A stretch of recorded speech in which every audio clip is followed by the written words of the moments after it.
What does the wife even need to ask her husband to buy property, first of all? And it's their family. I thought that, they were a partnership and they loved each other and their family. That doesn't mean they have to support her parents. Well, how is it supporting them if you own the property and they could take care of it for you? Well, because the fact is, if I buy property, I want to get a return on my investment. You have appreciation. You might or might not have appreciation. I'm sure over the long term you would have appreciation. Well, you don't be so sure. I mean, if you bought property in Los Angeles in 1989 and you sold it in 1997, you did not have any appreciation. You lost money. Right, but if all her family lives there, there's not going to be any time constraints of you guys having to sell it. Well, maybe her parents die in 5 years. We don't know how old her parents are. So what is this talk show, just for men to call and complain? What is this? Have you ever heard this show before, dear? No, I haven't. Well, I know you're used to shows where, they're just like Oprah and all these shows on TV. They're just big vaginas.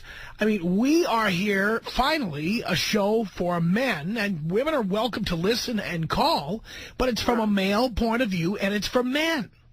Oh, interesting. What's wrong with our country? That's what's wrong with our country? Why wouldn't we take care of our family and take care of our elders? If you want to take care of your parents, sign a prenuptial agreement. If you want to take care of your parents, sign a prenuptial agreement, and you can spend anything you want on them. But again, it's your money. You spend your money taking care of your parents. So then why not approach it that way with a business contract and say, okay, that's fine, honey. Because when she takes money out of a 401k, that's retirement money. And ultimately, if she ends up with no retirement money, who do you think is going to have to make up for that? Well, not him if they... Yes. Yeah, did you hear the caller who just called in? He just got divorced, and he had to give over half of his 401k and half of his IRA? Right, but if they enter into a business agreement at this point in time... That was not she did not propose a business agreement. She proposed taking all the money out of a 401k and buying property in a country 7,000 miles away.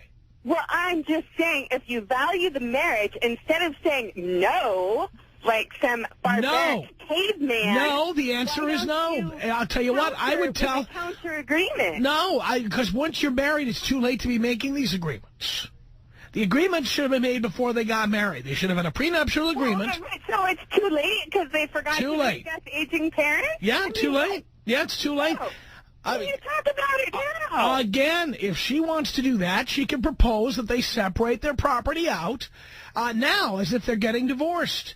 And then she can have separate checking account, a separate bank account, and then she can spend whatever she wants on her parents. But he should also tell her, I'm putting you on hold because I'm not going to yell over you. He should also tell her that now you're going to pay 50% of the mortgage, 50% of the utilities.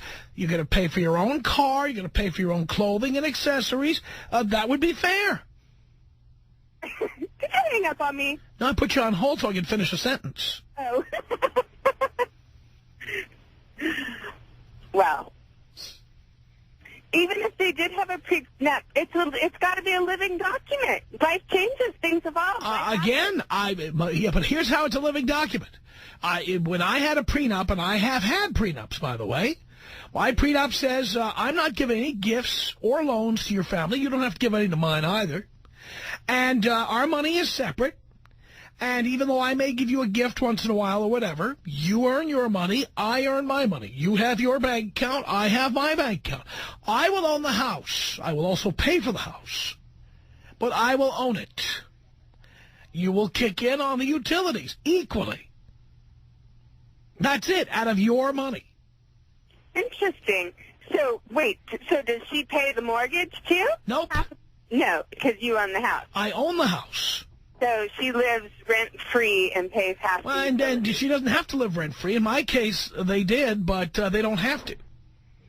I think it's fair to make them pay rent, too. Don't laugh. You think that's funny? Did they get married? Yeah, I do. You're new to the show. I don't believe in getting married. I think it's a bad deal for guys. Yeah. No, I'm with you. I think it's a bad deal for women for the most part. Well, but why do women keep twisting our arm to get married? I have absolutely no idea. Because it's a bad deal for guys. Guys should say no. That's what I tell the guys all the time. Just say no. Yeah. I hear you, but you sound like a homewrecker, too. I mean, if they're already married, then come on. Well, he already did that, by the way. He didn't take advice from me. He reported to me what he'd already done, and I said, bravo, good work. There will not be any withdrawing from your retirement plan. No. Yeah. By the way, his idiot wife does not realize the penalties and taxes she would have to pay to take the money out of the 401k. Because once she pays those, whatever's in the 401k would be cut in half. Yeah. Well, that could be a bit of an exaggeration, but certainly No. It's not an exaggeration. 50, because you would have to, number one, you would have to pay tax on the money. Because remember, the money was not taxed going in. You would have to pay the taxes you didn't pay. So whatever tax bracket you're in, 20%, 25, 30, whatever it is, that you have to pay off the top.